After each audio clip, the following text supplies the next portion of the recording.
राधे राधे प्यारे भक्तों, श्री कृष्ण कहते हैं खुश रहना है तो जिंदगी के फैसले अपनी परिस्थितियों को देख कर ले। दुनिया को देखकर जो फैसले लेते हैं वह दुखी ही रहते हैं। कोई कुछ भी कहे, बस अपने आप को शांत रखो, क्योंकि सूरज की किरणें कितनी भी तेज क्यों ना हो, समुद्र को सूखा नहीं सकते। एक पंछी ने शिकायत की कि हे मेरे ईश्वर, बड़ी मुश्किल से मैंने घोंसला बनाया था, आपने तूफान भेज दिया और मेरा घर उजड़ गया।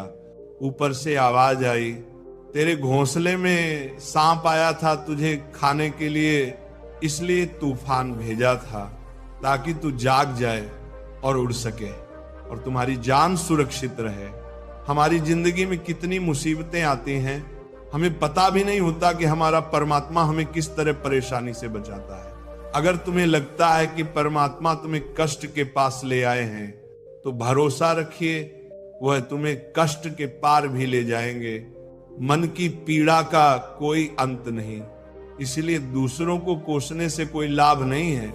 इसका सबसे सरल उपाय है कि अपने मन को ईश्वर को समर्पित कर दो। ईश्वर के साथ जुड़ते ही जीवन में खुशियों का, सुकून का, संयम का, सहन शक्ति का, प्रेम का, नई ऊर्जा का, जीवन की सही राह का, संतुष्टि का आरंभ जरूर हो जाता है।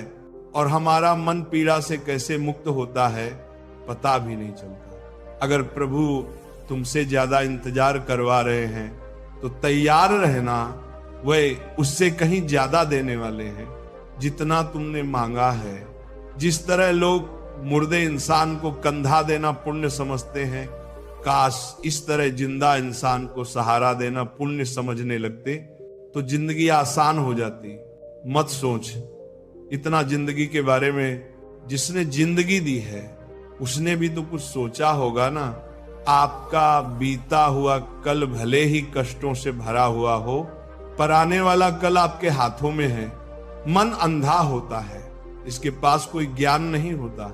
मन कुछ नहीं जानता और ना ही सही मार्गदर्शन करता है। इसीलिए आप अंधे मन की बातें मानकर जरूरी कामों को टालना बंद कीजिए। हमेशा अपनी बुद्धि से काम लीजिए, मन से नहीं, क्योंकि अंधा मन हमेशा आपको जरूरी कामों को करने से रोक देता है। जब आप बुद्धि के जरिए जरूरी कामों को करना शुरू कर देंगे तो धीरे धीरे आपका मन आपका मित्र बनता चला जाएगा। लेकिन अभी आपका मन आपका दुश्मन बना हुआ है, जो आपको दिन पर दिन बर्बाद कर रहा है।